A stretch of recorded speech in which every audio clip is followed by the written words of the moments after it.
warm welcome from GeoConnect Asia. I have John from Trimble with me, and as a former employee of Trimble, this is a pleasure for me to have John and to talk to him about Trimble and what's happening in the industry. So John, a warm welcome. Thank you. Before we get started and dive into Trimble, do you want to briefly introduce yourself and what you do at Trimble? Sure. John Whitehead. I am running the sales and distribution for Asia Pacific for Trimble's Field Systems division, which is a newly formed division that I'm sure we'll talk about a little bit. And I've been living and working in Asia my entire career, so very much at home here in Singapore, and yeah, excited to be here.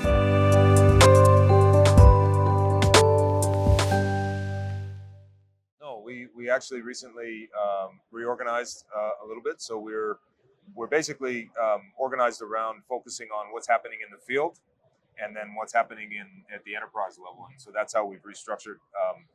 And I think, from my perspective, I'm very excited about this.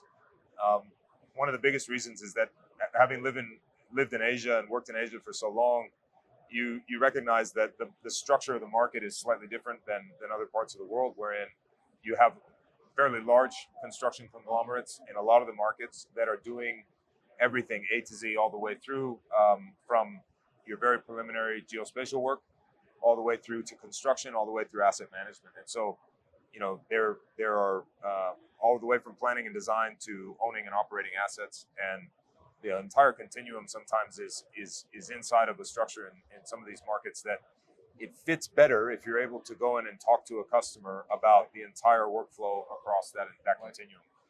So we still have, of course, a very strong focus on, for example, in the geospatial case, focusing on the surveyor, the technology and the workflow that they need, focusing on the civil contractor, the type of things that they need to be off and on machine, and of course the software ecosystem for those things.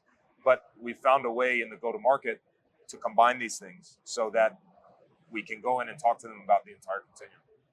So in a sense, you believe that the restructuring has actually benefited the customer approach and it's made it easier for you? Yeah, precisely. So I think we're now starting to have conversations across the portfolio with our customers, whereas previously, we were a little bit more portfolio focused as opposed to what is best for the customer. So now we're able to pivot very much more looking at what does the customer need for their entire business.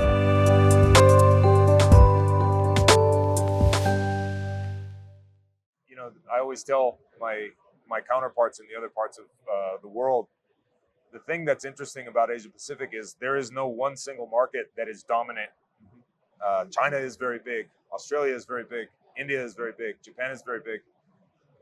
There's not a contiguous economic area that's dominating the discussion. And so that makes the job very challenging, but also very interesting, because you have different requirements coming out of those markets that look entirely foreign to each other. Right. So I think, I wouldn't have it any other way in terms of my own job, but what that also allows us to do is learn from each other and learn from different regions, so we can take a solution that we came up for in Australia, for example, into the Indian market, tweak it a little bit, and actually provide a very good solution for the customer.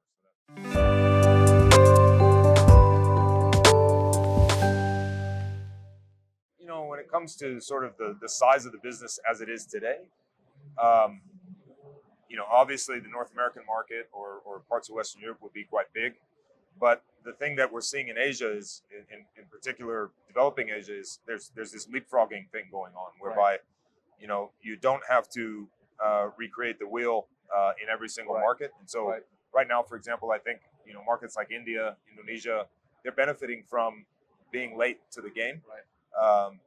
And they're able to start to adopt, some of the newer parts of our portfolio, the newer technologies, without having to go through the rigor of being along for the journey the entire time. So they can jump ahead, and they need to, because the thing that's backstopping that is the demand for infrastructure is so strong.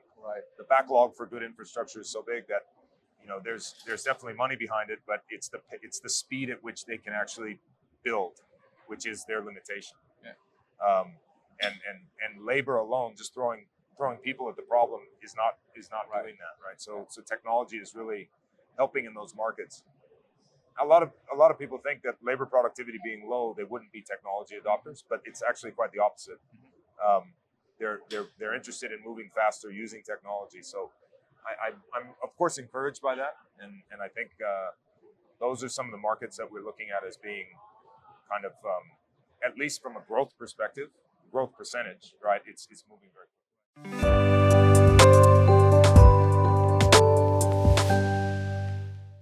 Look, it depends on what we're talking about. If we're talking about adopting and helping us really understand the best solution for a certain part of the market, places like Australia, Japan to a certain extent, China to a certain extent, where there's pressures on quality, on speed, on labor productivity.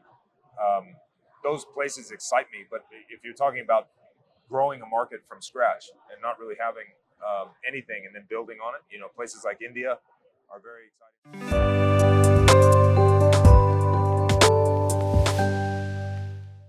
Because of this big backlog in demand, the urgency to move faster. You come to an event like this and you see a lot of new companies that have just come out of nowhere, come out of the woodwork because there is that demand in the market. So that urgency is palpable, and it's pretty exciting to be part of. Yeah. Education and training, and basically capacity building. I talked about that leapfrogging. Well, the leapfrogging is happening, but its limitation is just getting the education into to the user, and so that's something where we're investing. We're spending time really focusing on that. But the challenge is always that as soon as you learn one thing, the technology moves almost faster than you can. So that's a constant battle, but it's an enjoyable challenge. Thanks a lot, John. It was a pleasure talking to you. My pleasure.